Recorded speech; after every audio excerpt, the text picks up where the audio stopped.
تم اپنے مال کے ذریعے لوگوں کو خوش نہیں کر سکتے، لہذا خندہ پیشانی اور حسن خلق کے ذریعے سے انہیں خوش رکھا کرو۔ اپنی کمائی پاک رکھو، تمہاری دعا قبول ہوگی۔ بہتر ہے وہ شخص جو دیر میں خفا ہو اور جلد راضی ہو جائے، اور بدتر وہ شخص ہے جو جلد غصہ میں آ جائے اور دیر سے راضی ہو۔ مجھے غریبوں میں تلاش کرو، کیونکہ غریبوں کے ذریعے سے ہی تمہیں مدد اور روزی ملتی ہے۔ جہاں شبہ کی گنجائش ہو، وہاں قبل اس کے کہ کوئی منہ کھولے خود اپنی بریت کا اظہار کر دینا چاہیے۔ جو شخص اپنے ظالم کو بد دعا دیتا ہے وہ اپنا بدلہ لے لیتا ہے۔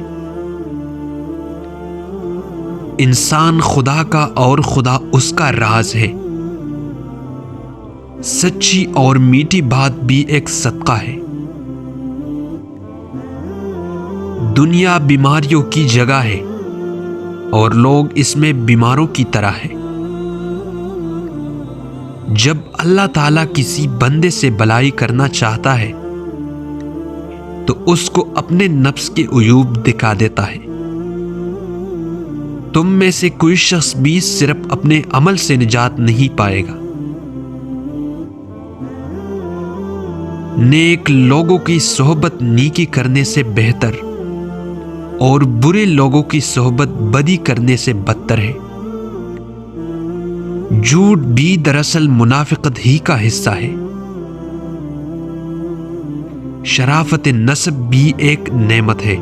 جس نے کسی کے عیب کو دیکھا اور اس کی پردپوشی کی، اس نے گویا ایک درگور انسان کو زندہ کر دیا۔